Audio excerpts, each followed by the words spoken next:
we lived in Hlongwane, Soweto. First of all, we exit through the fence on days when we see where he's at, and then we run for our lives in the straight line, right? We get out from the fence, kama morago. Thankfully, the whole fence that we came out of was closer to home for us than, because sometimes it was used as a double up. I told you guys that, right? It was convenient for some people if they lived on this side of the street of the school, but if you lived on the opposite side of the school, you would have to get out the fence and then go all the way around just to go home, type thing. So that was a challenge of some of the other girls that had to go home around that way. But with us, where it is that our street was at, one of the holes was on this side, but this guy also sometimes used to chill on the street where we stayed, or go this one Magwenya fat cake place called Bethlehem, right? It was called Bethlehem. They would chill there outside of the shop.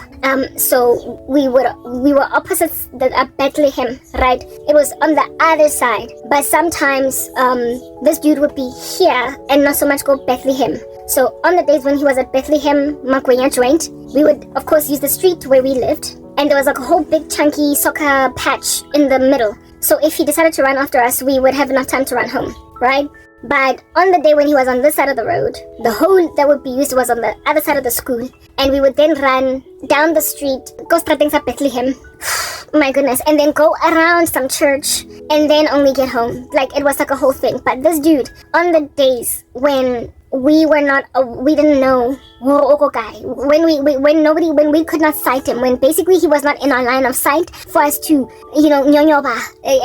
stealthily just kind of hide your way until you get all the way home. We could not just go out on a limb by faith that Hayoko Bethlehem or Hayoko Strate, or that he's not there by Bethlehem, the Magwenya joint, or chilling on the street where it is that is an up pathway going home. On the days when there was no knowledge of where he was at, because he was not in our line of sight, we didn't see that Gyole. So I was doing so, but going via Bethlehem was long, but it was longer than using this side, because this is the school, this is where we stayed, so we could just go straight. But if it was Bethlehem, we'd get out on the other side of the school and then go down around the church and then home. It was farther, but it was still okay.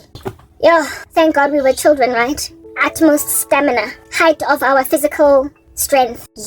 We were agile. Yes, like it, but I couldn't. Thank God we were agile because we were children. But frankly, this dude took us out of our way. He took us out of our comfort zone. That little bamboo. On the days when we could not see him, we would go. We lived in Hlongwane, Soweto. The school was in Hlongwane. We would, are you listening to me? Go to Muletsani, do you understand?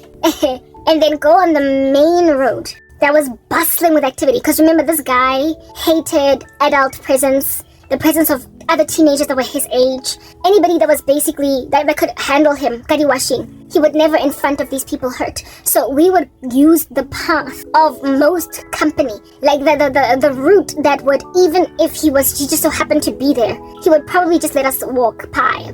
Because people were watching. He was the kind of person to trap you in an alleyway that's dark at night, like a place that's generally unfrequented by footsteps. That's where he used to accost the girls. So our street was busy but not busy enough. Like, it was not the main road. There's like a main road, Kotladi, that was tarred. So y'all know how in Soweto it took forever and a day, once apartheid was repealed, for them to build actual streets. Everything was just gravel for like a minute.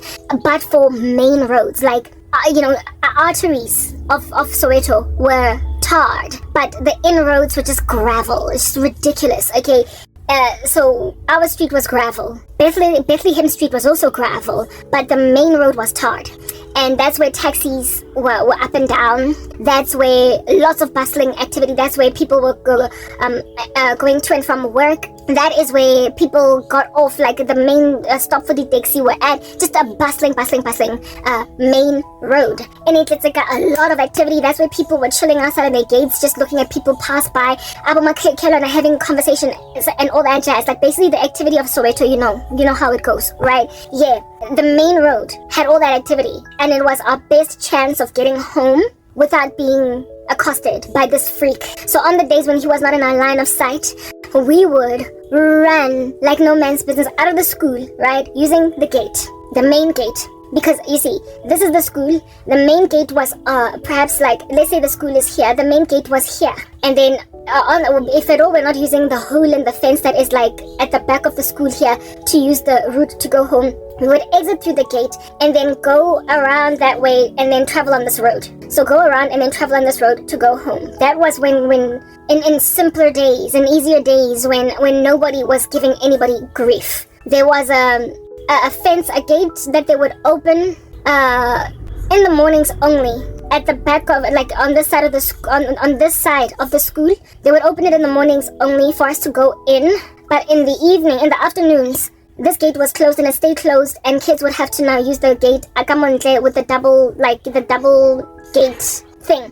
So we were forced to take long try. Every one of us, even if this gate was most convenient for us to exit through, hence why kids sometimes use the holes in the fences, because those holes were closer to home, right? But after school, everybody was supposed to exit using the main gate at the front or the back of the school. I don't know what you want to call it, right? And this road gave us, it was a longer route home, but not too much longer, like maybe 400 meters that you had to walk down this particular road and then turn right and then go home. That's how it was with us. But if you stayed on this road and you just kept walking, you would then eventually happen upon the main road, right? The one that's bustling, that is tarred. Yeah. So this exit, we would use it. And remember this guy, we got out of the school and then ran, right? Because we did not know where he was at. We would get out of the school on the days that we can't see him, Horoko guy, and then run like Kasta Semenya all the way to the main road. And then only once we got to the main road, we'd be like,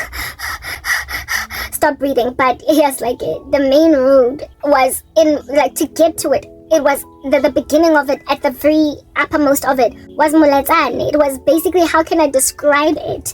It's like moving from Wilgehevel to Strubens Valley. If at all you're from the west of Johannesburg in South Africa, it's like moving from Wilgehevel to Strubens Valley. It's not far, but it's literally a new neighborhood. It's a new, like, the connecting neighborhood, the border of one neighborhood and another. We would cross it. We went from Tladi to Mletsane, like kissing townships. Yeah, what the heck? Just to escape this bugaboo. Just to elude him. We would never have had to leave the borders of Tladi and enter into the borders of Moletsane if it was not for this menace. And the border of Moletsane, like I told you guys, when you're a kid, everything seems so much bigger, everything seems so much longer, everything. It is a distance even today, like that. It's quite a distance to think about it. As a grown woman, so how much more of a distance is it as a child, for crying out loud? This little buffoon made us walk from, because of just running away from him, go to Mletsane first, and then only walk down to Tladi. Thank God it was downhill. That's why I get it down, because it was a steep upward to go to Mletsane. But it was such a long route that, frankly, it was unsustainable. And God saw the sorrow of our souls. Here it is that we are walking from Mletsane. Do you understand what I'm saying? And then down back to Tladi. And then once we are at the not T-junction, but at the crossroads, we then would turn right, and that's only then at that stage when we're actually entering our neighborhood, and then we'd go home. He made us take the rides, so now guys, we either would go, so there were two main roads. There was the one yako Mletsane or the one yako Mapetla. There was one yako Mletsane, and then the one yako Mapetla. Depending on how we feel for the day, we'd either use the Mapetla side or the Mletsane side. But basically we had to leave our neighborhood just to escape this guy. The circles we ran, the circles we ran just to get home were ridiculous. And you see, our parents expected us to be home, our grandmother in particular, because our parents tended to be at work during the day, expected us to be home by a certain time. And when we were late, we would either be getting yelled at on some why school came out at this time, where were you all this time? Where were you? I told you this, I told you that, what about a fish paste? And it got us into some kind of hot water. So the running did help, because it made the time that we arrived at home sort of kind of negligible to a certain extent, but it was still noticeable enough for my grandmother to be like, why are you guys arriving home so late some days? What is holding you? But then we were like, no, it's just that we were dragging our feet when we were walking home, that's it. And my grandmother would let it go, because we did not report it. You see, adults had just at that stage shown us that Deal with them with yourselves. Like your little children problems. Deal with them yourselves. I'm not gonna go and intervene. I'm busy. I've got my own life. So because of their general apathy up to this point, we dealt with this by ourselves. All scared and shaking. But one fateful day, we are coming using the Mletsane route, that main road that's bustling, to go back home from school. Here's these kids walking on a main road, right? The concern with us being on a main road is that it's bustling, it's busy, there's cars all over the show, and it's dangerous for children. It's ideal for you guys to walk on the gravel road, where there's few vehicles, where there's largely foot traffic, and it's of course, the main route to go home. Why would you want to use any different route? But we had a domestic worker. This lady by the name of Oz Georgina, right? That was in her 20s. She lived with us. She was a live-in domestic, and she was largely catering to the needs of my cousin's family, my uncle, basically. I get on my grandmother. Her children were at that stage living on the property, type establishment thing. Yeah. Ostrogina was more the employee of my uncle, but she also catered to the needs of my grandmother. She basically was like a family helper, right? And she lived on the property and slept in the house. My grandmother had given her a bedroom, go into Maranele domestic, largely the catering nanny to the needs of my uncle's family type thing, even though she tended to do favors for pretty much every last one of us. And my grandmother gave her boarding and lodging inside the house. So yeah, she was part of the family, like practically furniture. She had been with us for years. She was like an older sister type thing. A young woman in her 20s that was the live-in maid and used to take care of kids, used to make lunches and all that jazz. That this was this woman, but remember, she's a young woman. She's like, what, 23, 4, right? So Lomuntu uyazula naye when she's got time off, because she gotta live her own life. Right? She's enjoying her youth too. Naya, she also wants to get married. Naya, uyajola. Naya, une boyfriend, whatnot. She's just 22, 3, 4. She's a kid too, but not in the sense that she's a teenager, right? She was slightly older than my older cousin. I told you that we had a boy cousin that was older, right? That whole situation, that story is coming. Yeah, Ostrogina, ne? Because uyazula when she's got free time, especially when the kids are not yet home. She was zularing the neighborhood, like out in these streets, mixing up with her peoples type thing. And here it is that we are coming back from school, the group of us, on that road that is busy, from Kwakohudim. And we are not on the road that is Maraskolo Simole, and Eskolo is on the same road, same little gravel road as where it is that we stay. You naughty children. Is what's making you go to Mletsane? Here it is that Ostrogina uyazulekasi, and then here's these little children, here's this group of kids, these 7 children out here walking on that bustling road, like trafficy, like what would be, they imagine how dangerous if you walk, it's better if you walk on the street. Ostrogina, ne? One of these days when she's out just zularizationing, then past us. She finds us, right? We are walking down, going home, right? On this bustling road. And because the bustling road was largely safe, from like this Kefas dude would not do anything there. Because I told you, because he needs a person to be in a conspicuous corner, and that road was too bustling for him to ever try anything of that nature. Bangam vigilante justice right there. They would club him to death, okay? So he would never have touched us. So we were not even running or whatever. We were sort of kind of leisurely, almost like kicking cans down the road while we were walking, the way that kids tend to walk home after school, very playfully. Really fella full of enjoyment. Ostrogina sees us coming from a distance, like she's down the road, right? And she's like, hey Bacho, is that Karabo? Is that Lerato? Is that this? Is that what are these children doing here? What are they doing on this road? Where do they come from? Why would they not use strata sa skolo? Bazotse, dingy, meandering. Basically, like guilty before proven innocent. That is the black child. Like, whatever you do, you are always going to be guilty for some naughty behavior. Or still do, there's something that is causing you. Why, Lizola? You are told, after school, come home immediately. And then you will be given veto, leg room to go and play outside. And so far as you don't just go and dance around. Yeah, and so when they find you on some strange street that's not on in the path of school, Ostodu, you are obviously doing something naughty. You are obviously doing something naughty. Why lilimo? Litwa guy. She sees us from down the road.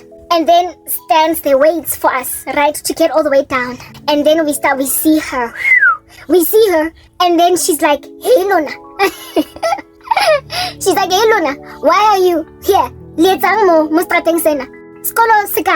So why are you here? So basically we get yelled at, okay, by this domestic lady, our maid, the domestic worker. And then we start, like, we basically start being like, no man, please don't tell grandmother, blah blah, askisi.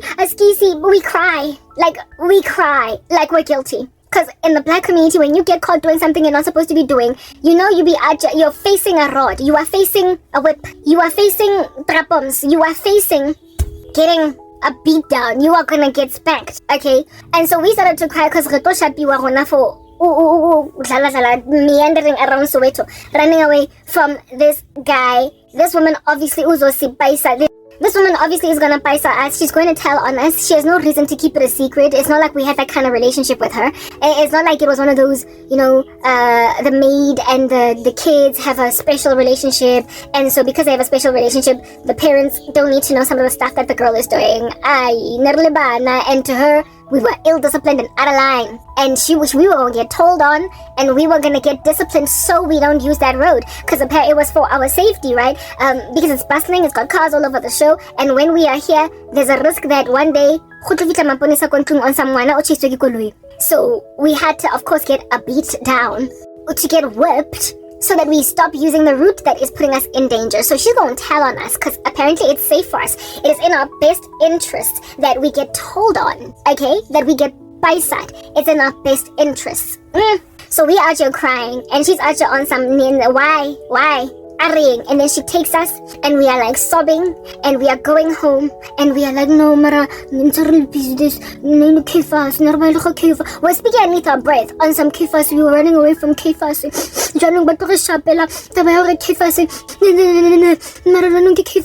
And she basically hears her mumbling as she is taking us home, and then she's like, whoa, stop. Like, come on, kifas. Like, she overhears that we are out here mumbling underneath our breath as she's taking us home from finding us on this detour road, okay?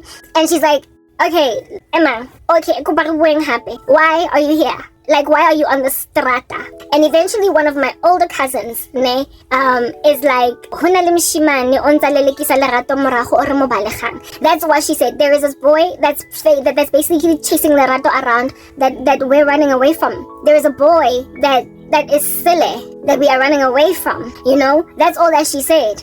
A boy that some guy that we're running away from. Thank God. This woman was a 20-something-year-old woman, so she knows these things. She knows, basically. So we're children, right?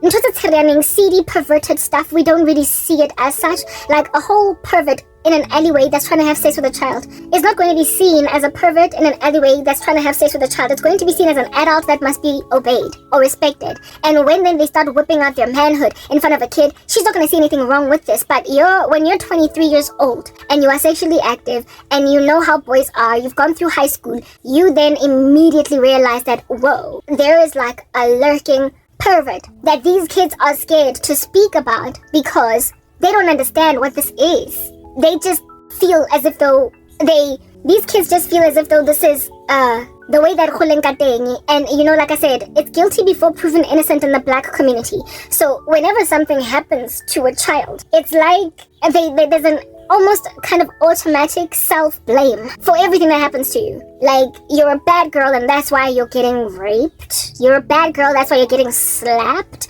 You're a bad girl, that's why you're getting pushed, shoved, that's why you're getting locked in a closet. I was watching something on Netflix where this one guy said kids are like dogs. If you kick them around for long enough, they will think that they had it coming. They will think that they deserve it. They're like dogs. If you kick them around long enough, they'll think that they deserve it, right? That's the way that kids are. If you don't nurture children to essentially realize the difference between right and wrong and speak out when wrong is happening, they will think that every lost grown person that is out just saying if you don't do what is right, I'm going to hurt you, or this here is being a naughty girl or a naughty boy, this kid will literally keep quiet in the climate of a lot of harassment, a lot of abuse, a lot of what do you call this, disregard of their childhood and whatnot. They will take it in their stride and only wake up. Of course, they'll get withdrawn and everything, but they will then think back as adults about how it is that they just stood there and allowed this to happen. They were living in the same house with their mom, and they could have told their mom, but they didn't. They could have, unfortunately, right? So it's the responsibility of grown-ups that love them around their lives to always have their ears on the ground and to also instill in children just this, microphone on the rooftops, just always talk. Even if you feel like it's futile, it's nothing, raise it and I will address it. Let the parent be the one to decide if it's a non-issue because why can't someone know, or if it is actually something important and serious. Type establishment thing, that climate, that nurturing, cultivated that climate of kids trusting that they can report a matter.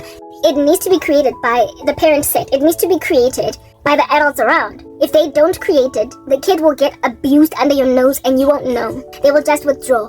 You will literally just not know. And unfortunately, in the black community, that's just the way that it is with us. We are so ignored. Our issues are just so completely just thrown under the carpet that I could report a whole chunk of abuse, and the mother be actually finding out that her boyfriend was raping her daughter. Sana 27, and at a family function, she actually comes out with this dirty laundry, and Wonkumuntu is not distressed. It's just the way that it is. So, black girls, if that's what you come from, black girls, that's the climate of your families. Gunjalo nje. Y'all need God. I can't say this enough. You are not good. This is a monolith. Do you understand? It is a monolith.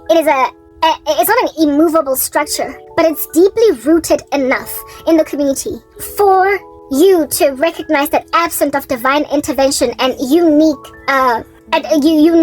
response to your case that is sufficiently covering, you are going to just drown under a structure that's not going anywhere anytime soon. Your YouTube channel is not enough. You being a life coach is not enough. You trying to comfort and counsel other girls and say, black girls, this is what we can relate with, and have perhaps a TikTok where you address these matters. You can reach 4 or 5 or 7 people.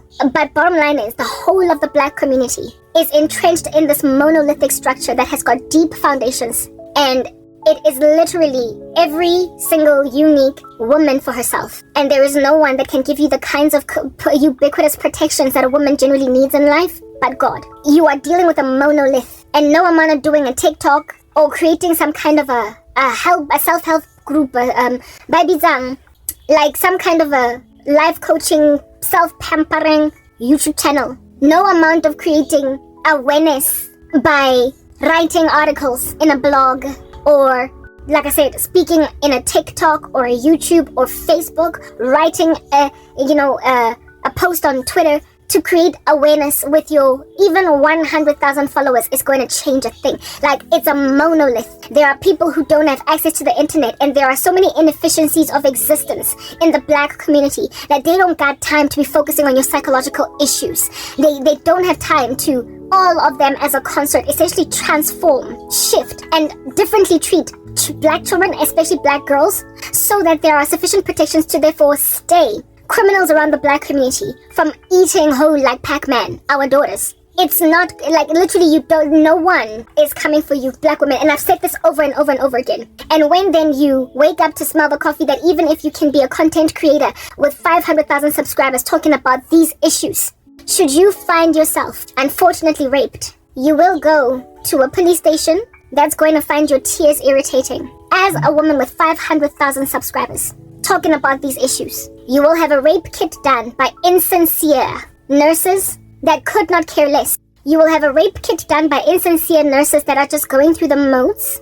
because their job is to do the rape kit and not so much counsel you. You will then be sent over to a counselor that will listen to you because that's their job, but they're just not going to be sufficiently healing or enabling of your person, because what a person needs when they're suffering like that is not merely one person who has a job to be compassionate. It has to be a family structure. It has to be the whole community that acknowledges you've been hurt. And that's the thing that heals. So you can't just lean on one therapist, one psychologist. If your mom does not care and is busy sending you to a shrink, if your dad does not care and is busy sending you to a shrink. If your uncle doesn't care and he's busy sending you to a shrink because it's everybody else's job. Literally the whole thing that Cain said, am I my brother's keeper? That whole am I my brother's keeper thing. If at all people refuse to be your keeper, that one little person that has got a job and is being paid to listen to your troubles is not going to be healing. They're not going to be healing. Because what's important is for everybody to acknowledge you've been hurt. That's how people start to heal. And as a black girl, like I said, I've got a whole YouTube channel speaking about these issues. And yet, I also endure that kind of apathy when I'm out there in the wilderness. People don't know what I say on YouTube. They don't know. They can't relate to my cause and know me as the woman who speaks on these things, that finds healing in her ministry, because I'm just unknown for now. And so because I'm unknown, when then I go through crap as a black woman, I will still be ignored, even though this is the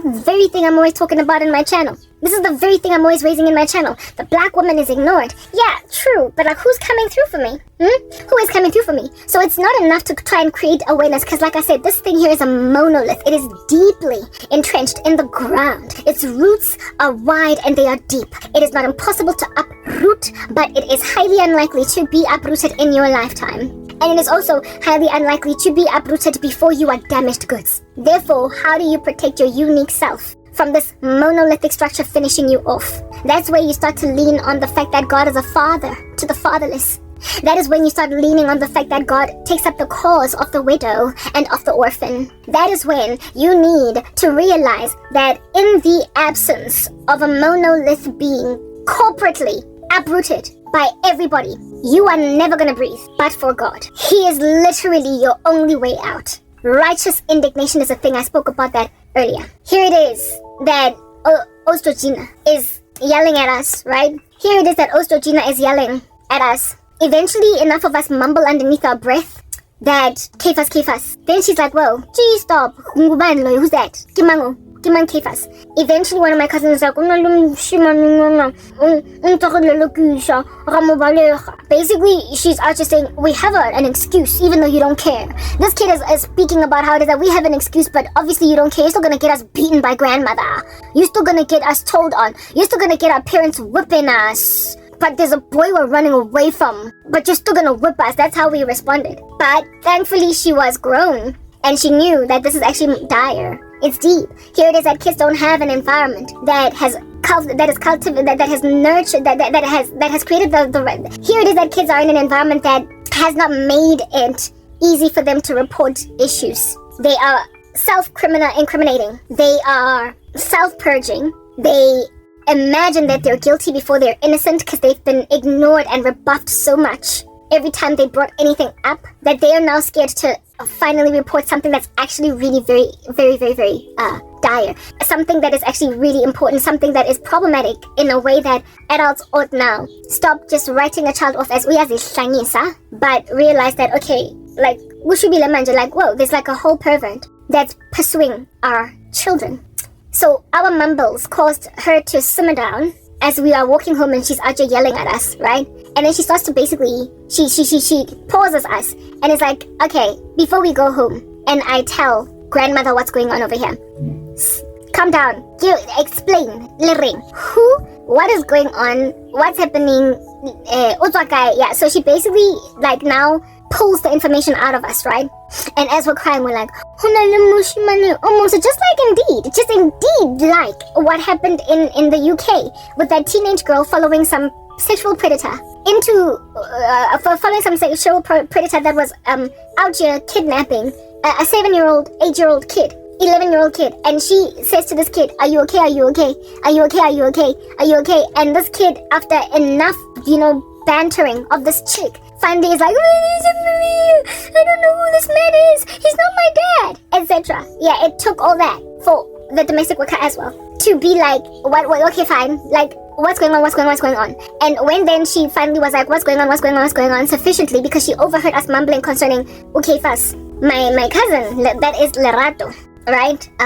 Lerato, the one that is targeted by Kefas, right? She then is like,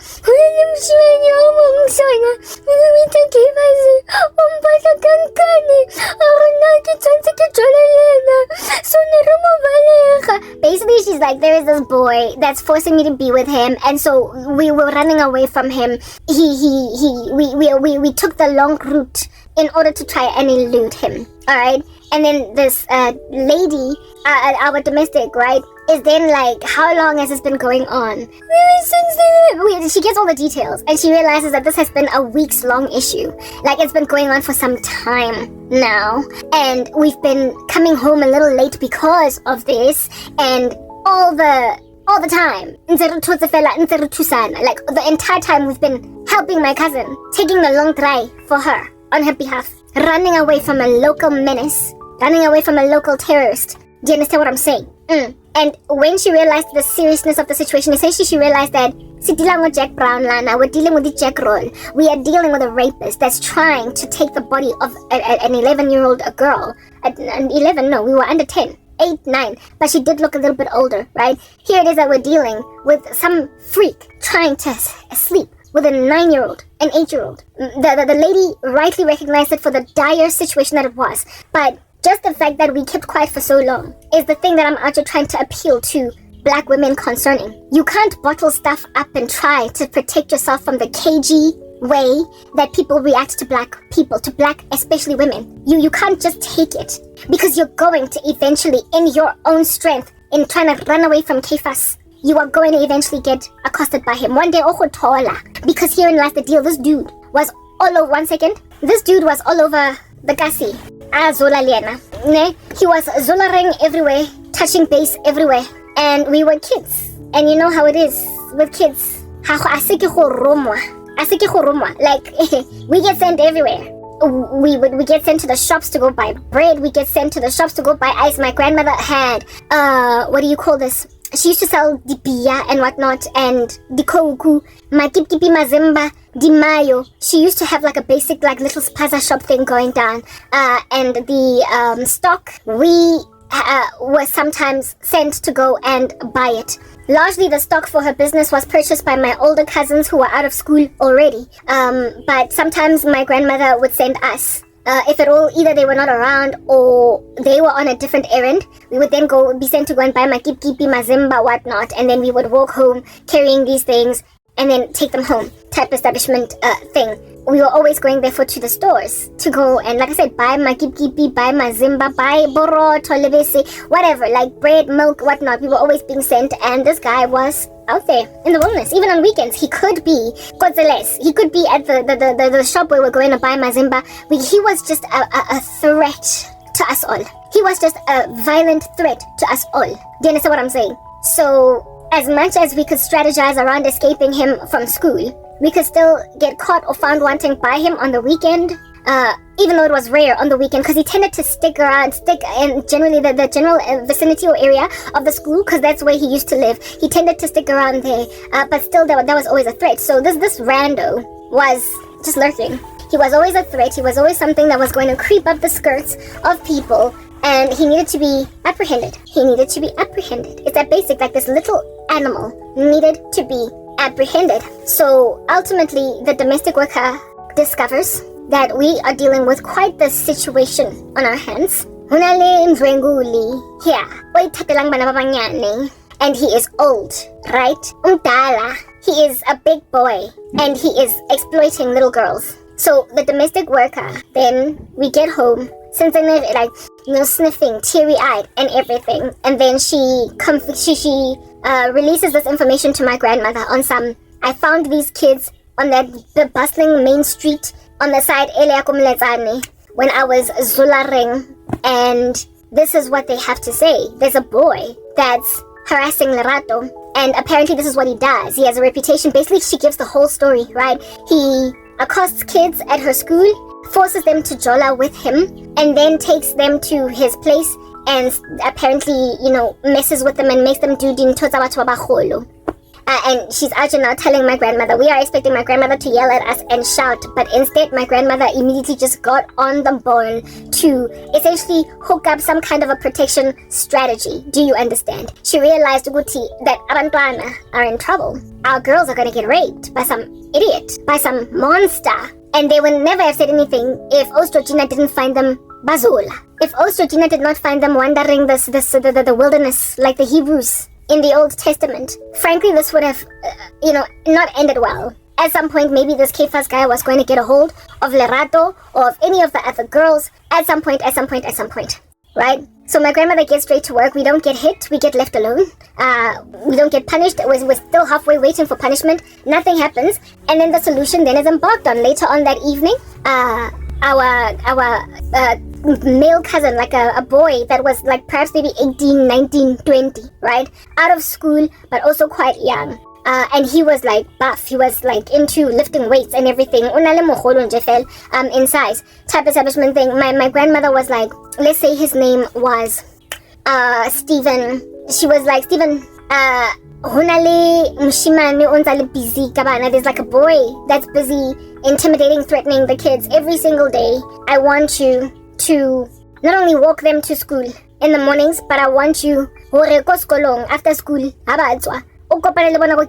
want after school, like you must be there before after school is over and wait for them at the gate and then walk with them home, right? And if you see this boy, if he is spotted anyway, and help him understand that next time you are going to beat him down if you ever hear that he has touched any of our girls. And my cousin he was like, okay, sharp, got it. Like he took it as a mission. That's what's good. So this cousin of ours would walk us to school every day. And then after school, we would find him standing there. And lo and behold, we were among the only girls or the only kids in the school who could freely walk with this guy literally just standing in a corner.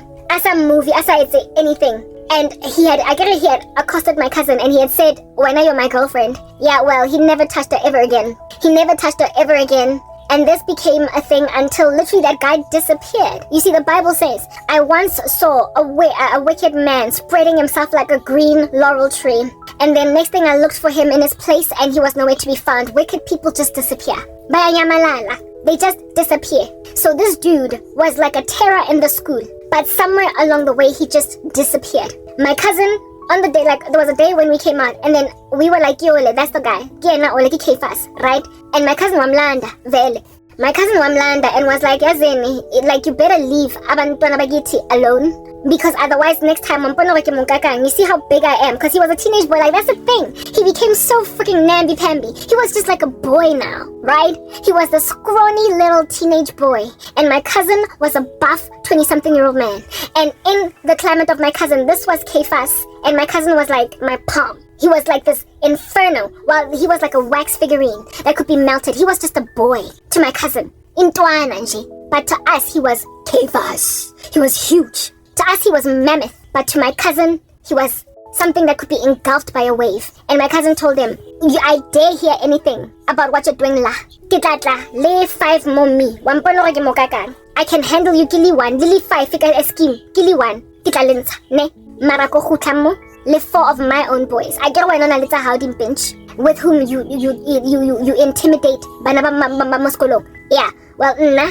Wampano mokakan. Kinale by 5 back. But and really you better not come back here again. And this little boy was like, yeah, okay. While my cousin was talking, he was scared. Oh, but look at you, your loins, hey? Your manhood. That's out here salivating after little girls. Yeah, how it is that it was happy to rise to the occasion in the climate of little girls when they did not have a big brother. But now, it's shriveling up like a prune. Now that there is a man in the room that's out here telling you, yo, you better keep your dirty business. Go high school, that is your age. And if we protect the virtue, let her go and do whatever. You're not going to go and intimidate. My cousin threatened him, and for a season, he kind of hovered around the school. Do you understand? But at some point, he just disappeared. He stopped coming back. Because I suspect what he was probably thinking was that one day we're going to get tumpat. One day, the big brothers of all these little girls, their dads, are going to vigilantically rise up against teenagers that have that have dropped out of school. I mean, they were not even gangsters, because they were criminals. But they didn't carry weapons. They didn't have like knives. They didn't have guns. Nothing. They were just naughty, and they were like experimenting with their sexuality on primary school kids. They were hormonal teenage boys experimenting with their sexuality on preteen girls, on primary school girls. And so, being children themselves, when the threat of apprehension reared its head in the ecosystem, they sort of kind of fizzled away. They dwindled. They retreated. Because nele bana, bane badlala ka bana, baba, thinking that it's like, ukjonja, ama kip estolo, except you're stealing virginities of little girls in primary school. So they retreated. After just a couple of weeks or days from the date of my cousin handling this menace and his boys, they slowly just withered away, and we never saw them again. So we didn't have to deal with Kefas again for much longer. If anything, we overheard that he was wreaking havoc in another part of town, in another school, come on the other side. Because where it is that we went to school, there was a cousin picking up some kids. There were people that were basically like the stories were spreading in the school about this terrorist, enough for not just my family to try and do something about the little menace, this beastly boy, but other people's families, other people's children. It became a story, like an urban legend that was just spreading about this boy, but it wasn't an urban legend, it was the real deal.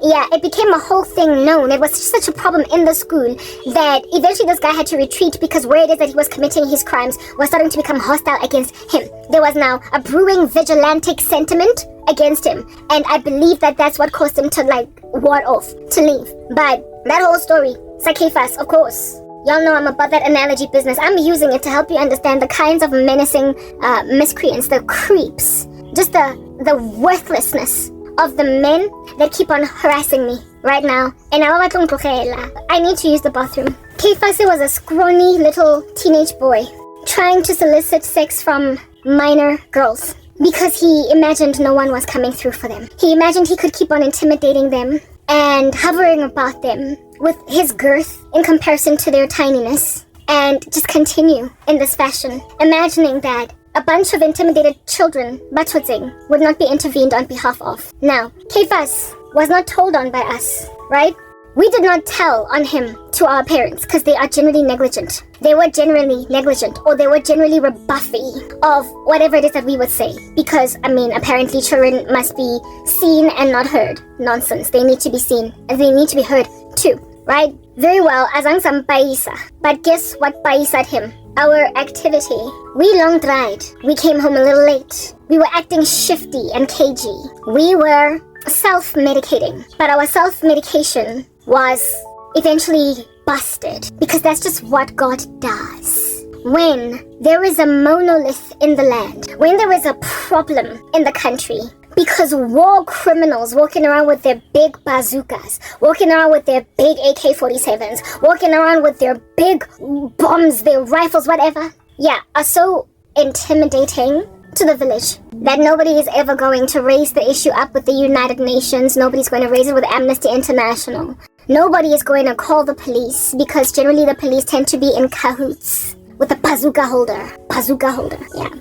God, will cause an intimidated village of people to get help in spite of themselves, in spite of their fear, in spite of their intimatatedness, in spite of how they feel about the fact that no one is coming for us, and so they self-medicate. They come up with solutions to a terrorist that is a tick in the room, a pest. It gotta die. It needs to be doomed out the way. Pesticide needs to be poured out blanketly on its head. Fry it to death in a pan. It needs to be ended, neutralized, made to be extinct. And yet people are freaking tiptoeing around it. When people are tiptoeing around a tick, like some kind of a parasite that's just eating the flesh of a society, the Lord is God. He's in the heavens. He does whatever he pleases. He does not need people to get over how scared they are to intervene. The Lord does not need somebody to be a protagonist for a cause, rise up against stuff. Essentially, what are all of our solutions, right? I'm gonna come up with some kind of a self-awareness or a motivational speaking channel, or I'm gonna create awareness through YouTube or TikTok to try and deal no Kefas. God does not need people to raise issues. Because you see, that's just the thing about a holy, benevolent, omnipresent, omniscient God. He can't stand unequal scales. The Lord hates injustice. Our God is holy, and that which is wicked cannot merely just kind of gather dust and exist in perpetuity in an ecosystem without him picking a bone with it. The Lord is the one that picks a controversy with the nations. It's not the nations that come up with a TikTok page or a hashtag on Twitter or X to deal with gender-based violence. Are you serious? Like, the Lord does not need a human race that has got a natural inclination within them to ignore factors, issues, matters, because it's just too exhausting to deal with them. A human race that has a proclivity towards fear of man and not so much of God, and so for those reasons, they will let stuff slide under the carpet. They will let blood-drinking vampiric structures to linger and linger. They will allow a flesh-eating bacteria to just keep on gnawing away, creating a necrosis in the body of a person, a sepsis that's just spreading, a cancer that's just spreading and spreading, mushrooming. Yeah, people do that. They don't seek out medical attention for illnesses because they're scared what people might think if at all they get diagnosed with some stuff. Human beings are the ones that leave stuff to fester, to rot, because they are successfully scared into a corner by those who imagine they can exalt themselves above the stars of heaven and be like God, take over heaven, cool it, be like the Most High. Those who like their daddy the devil rock up in a village and intimidate some village men and women. Yeah, mankind has a tendency towards just hunkering down and being mum, keeping quiet about something that needs to be uprooted. People have a thing about just sitting out, resting in rubbish and vomit. They just swim in mire and dirt. They allow themselves to sink into quicksand and just disappear, even though there's like a stick that somebody has given you to pull you out. People are like that. So, thank the Lord that this here is true about the word of God, right? That he remains faithful when we're faithless, for he cannot deny himself. Also, it is written in God's word that we love him because he loved us first, right? God is proactive because imagine building a house and then just kind of leaving it to have squatters just sit and pull out every tile from the floor. Squatters unhinge and unscrew every cupboard in the kitchen. Squatters break the lamps with their bats. Squatters consume all the food in the refrigerator, in your refrigerator. Squatters rip the wall-to-wall carpet from the walls just for the sake of doing it. It's fun, okay? It's fun. Just because they can't stand the fact that somebody dared build a house and live in it, seeing as they're hobos on the street. So they rock up and they vandalize your house. Now, imagine somebody doing that to your house and you standing back because you're scared that the people that are vandalizing might kill you or they might hurt you. I'm sorry, if it's your house and there are squatters doing that to your house, you don't need anybody to call the police on these squatters. You don't need anybody to vigilantically ransack or manhandle the squatters. You will go with your own rifle and you will shoot every last one of these monsters down, bury them in a shallow grave, and then clean up your house. And then put a big fat sign at the door saying trespassers will be prosecuted or shot if at all they are unprosecutable. You will basically warn them in advance that if you dare enter, there are 20 other people that are in shallow graves, just like a kilometer from this particular house. You will join them. You will be number 21. You'll be number 21. Yeah. If at all you are any kind of home owner or property owner, if at all people were to do that on your house, on your like little general patch of land, you would kill them rightly within the law, as indeed you have been given rights underneath your particular country's laws. You threaten, you first warn them, don't get out. If they don't want to and they insist, you can literally shoot them dead. You can drive them out, and if they don't want to leave, you can put them in the ground. Well, the earth belongs to Jesus Christ. We get that the God of this world, who is Satan, has been given permission on it temporarily. Do you understand? But we are dealing with a God here that has ubiquitously poured out his common grace on the human race. John 3:16, he so loved the world that he gave his only begotten Son, that whomsoever shall believeth upon him will not perish but have everlasting life. He therefore has a controversy to pick with those who have no regard, first and foremost, for his name, and secondly, for those who are intimidated from embracing his name by those who have no regard for his name. He has a problem with an earth full of people out here causing fear of man instead of fear of God because of how much they can just flail either their magic wands or their rifles or their, you get my point. Do you understand what I'm saying? The Lord made this earth for his own glory. The whole earth is full of his glory. It's his house. And if at all people are being prevented or blocked from loving him when they would, if at all they were not so intimidated all the time, he's going to move the monolithic structure out of the way. Do you understand what I'm saying? That is making people scared to love him. He allowed for the death of his own child that you might have eternal life. And when then there is a Cephas trying to steal the virtue of virgin preteen girls, ain't no police report necessary. Ain't no vigilante justice necessary. Ain't no you going personally to, report the matter to the principal of the school necessary. God will just take up this cause with or without the individuals that are timid and scared on the ground doing anything about it. He is not going to let you just destroy his house. Do you understand? Because this here is God's house and you are ripping out tiles from the kitchen floor. You are unhinging kitchen cupboards. You are defecating on his carpet. You are ripping out wallpaper, leaving it scabbed. I do apologize. A disturbance does not need to be reported to the police. The owner of that property will walk up with a rifle, bah, and knock you out. And then renovate his house, fix it, following which he will put a big sign outside saying you dare come in next time, you will die just like the other guys. You have no idea just how much grace you have been awarded. God is slow to anger, abounding in steadfast love, not willing that anybody should perish, but that all should come to a knowledge of him. But when you stand on the chests of his disciples, and when also you prevent the gospel from being proliferated, nja o tlo tlhokafala la nkutlo.